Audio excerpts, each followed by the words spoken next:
Muchas gracias. Regresamos aquí a La Silla Rota en conversación con Martí Batres, el presidente de Morena, el nuevo partido creado por parte de la autoridad electoral y que va a tener una aduana, según entiendo, Martí, en las próximas elecciones. ¿Cuál es el porcentaje que la ley establece para que puedan ustedes conservar el registro que le están otorgando ahorita? Sigue existiendo la fórmula de registro condicionado, ¿no? Sí. Es el 3% del total de los electores. Son elecciones intermedias. ¿Alrededor de 500,000 votos, tal vez? No, más. Son más votos los que hacen el mínimo de votación requerida. Platícanos un poco sobre ti mismo. Tú has sido asambleísta en el DF, líder de la Asamblea, diputado federal, coordinador de la bancada del PRD en la Cámara de Diputados Federal. Coincidiste ahí con Felipe Calderón, que tuvo la misma tarea por el PAN. Después fuiste, entre otras actividades, secretario de Desarrollo Social en la Ciudad de México, en el gobierno de Marcelo Ebrard, y se te llegó a mencionar insistentemente como un precandidato para la jefatura de gobierno. ¿Qué más tiene que saber la gente sobre Martí Batres? Además de que eres colaborador de La Silla Rota, para orgullo de La Silla Rota. Incluso diría la portada del Universal de principios del 2011, la primera vez que hizo una encuesta sobre conocimiento de posibles aspirantes a la jefatura de gobierno, de acuerdo a su lectura política, me ponía en primer lugar en la izquierda. Mira, doy clases en la universidad, en la UNAM, he escrito 6 libros, también por otra parte soy Premio Nacional de Periodismo 2003 en artículo de fondo, soy abogado, y me he dedicado a la lucha política la mayor parte de mi vida. Estoy participando en la vida política del país desde que tengo 14 años. A los 14 años fui fundador del PSUM, participé de manera muy decidida en 1985 en el rescate y luego en la reconstrucción, que se derivó después de los temblores de aquel año, sobre todo en la colonia Doctores y esta zona que fue muy afectada. He participado también en la defensa de la universidad pública y gratuita. Fui miembro de la comisión organizadora del Congreso Universitario en la UNAM en 1987-90, en estos años, en el que participaba en el Consejo Estudiantil Universitario. Soy un luchador social y un luchador político. ¿Cómo explicas a la gente que te lo pregunta, tanto a nivel de calle, digamos, como intelectuales, como políticos, cómo convive o cómo va a convivir tu liderazgo en Morena con la presencia, diría, como el caudillaje de Andrés Manuel López Obrador en Morena? Pues no caudillaje, ¿no? Pues es un liderazgo real que se ha forjado además a pulso. La presencia de Andrés Manuel López Obrador es una presencia muy singular, ¿no? Es un liderazgo que tiene pocos puntos de comparación en la historia reciente de México. Y se ha forjado sobre todo con su propio trabajo, ¿no? La capacidad de trabajo de Andrés Manuel, su sensibilidad política, su capacidad para leer las grandes necesidades del pueblo mexicano le ha permitido tener una presencia política muy fuerte. No tiene ningún cargo público y sin embargo es el liderazgo político más consolidado de todo el país.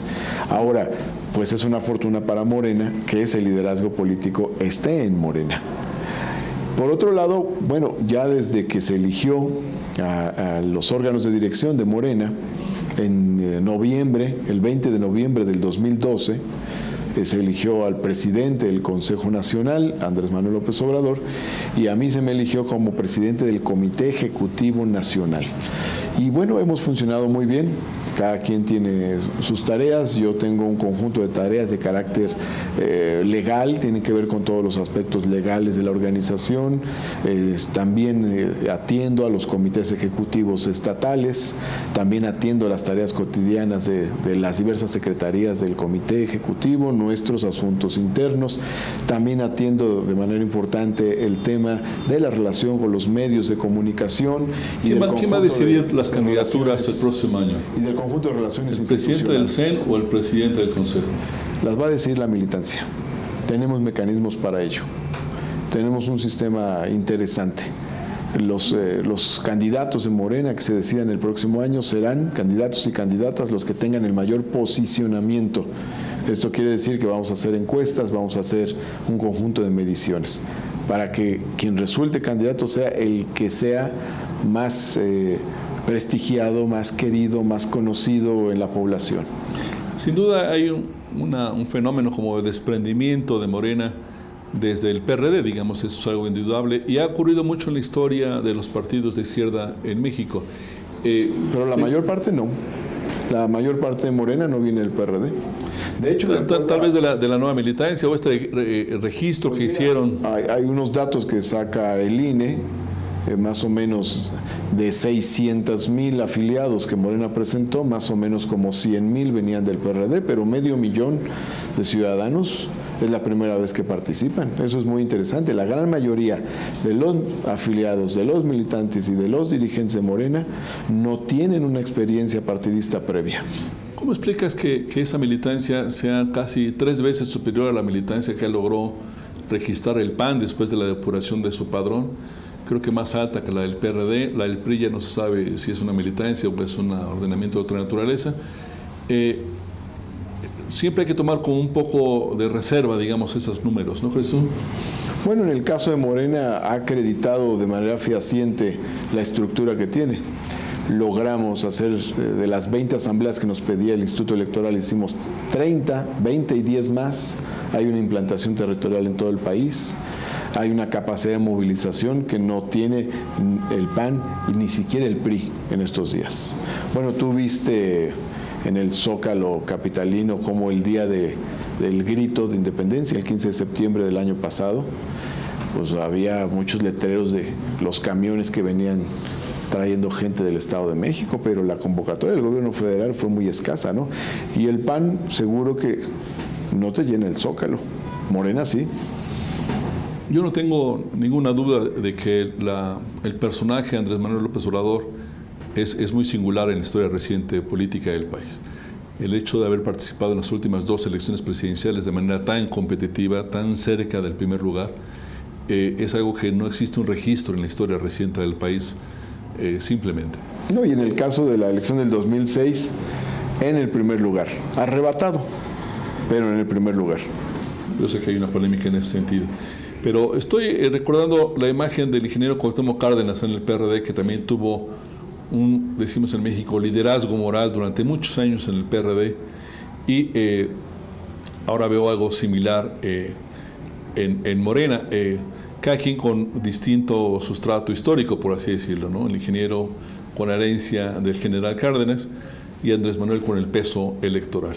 De toda suerte, es muy latinoamericano esto de los liderazgos morales por encima de los partidos, ¿no? ¿Tú cómo sientes eso? Bueno, yo creo que más que un liderazgo moral se trata de un liderazgo político.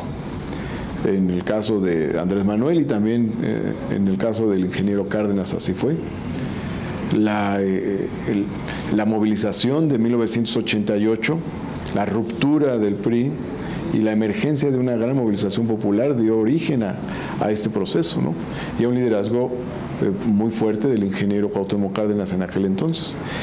Esta etapa de lucha que se abre con el desafuero de Andrés Manuel López Obrador va a abrir un ciclo de movilización ciudadana impresionante, porque es el 2004 las movilizaciones contra el desafuero, el 2005 ya una vez que se decide el desafuero, una gran movilización de más de 1.200.000 personas echa abajo el desafuero el 24 de abril con una marcha del silencio el 24 de abril del 2005, y luego viene la lucha por la presidencia en el 2006 y la lucha contra el fraude electoral, las mayores movilizaciones de la historia de México, tomando en cuenta todas las movilizaciones ocurridas, son las que suceden después del 2 de julio del 2006. Eso nos lleva al tema. Grandes movilizaciones. Eso nos lleva al tema petrolero, de la reforma energética. Surge el liderazgo, este liderazgo de Andrés Manuel López Obrador como un liderazgo de la nación. Me queda claro. ¿Cuál es el escenario que imaginas para el tema de la reforma petrolera o de esta consulta? ¿Cuál es el estatus de esta eventual consulta? Me da la impresión de que se desdibujó mucho la discusión sobre una consulta. En otros sectores de la izquierda casi se dejó de hablar de este tema, que se depositó mucho en las manos del ingeniero Cuauhtémoc Cárdenas. ¿Va a haber una consulta o no? El tema de la consulta estaba ahí un poco como fantasma porque ya la Constitución, antes de que empezara este sexenio, ya contenía el derecho de la ciudadanía a la consulta popular. Ahora bien, sin embargo, no había ley reglamentaria. Se tardó varios años en aprobarse. Y entonces la posibilidad de que se hiciera estaba en duda. Mientras tanto, nosotros planteamos que había que movilizarse para buscar impedir que se aprobara. Hicimos 5 grandes movilizaciones nacionales, 2 de ellas en el Zócalo de la Ciudad de México, de septiembre a diciembre del año pasado, del 2013. Y ahora, en esta etapa, lo que estamos haciendo es trabajar para que se junten las firmas. El tema de la consulta tuvo un primer punto de llegada con la aprobación de la Ley Federal de la Consulta Popular, ahora hace unos 3 meses, pero ya no se hablaba de ese tema, lo retomamos. Nosotros lo retomamos. Pero parece que van en caminos diferentes con otros sectores de la izquierda. Parecería que están hablando de 2 consultas o de que cada quien busque hacer su propio escenario. Ahí te puedo hacer 3 comentarios. Por un lado, respetamos lo que haga cada quien, nuestro respeto, pero por otra parte, entre más peticiones de consulta popular haya, pues mejor.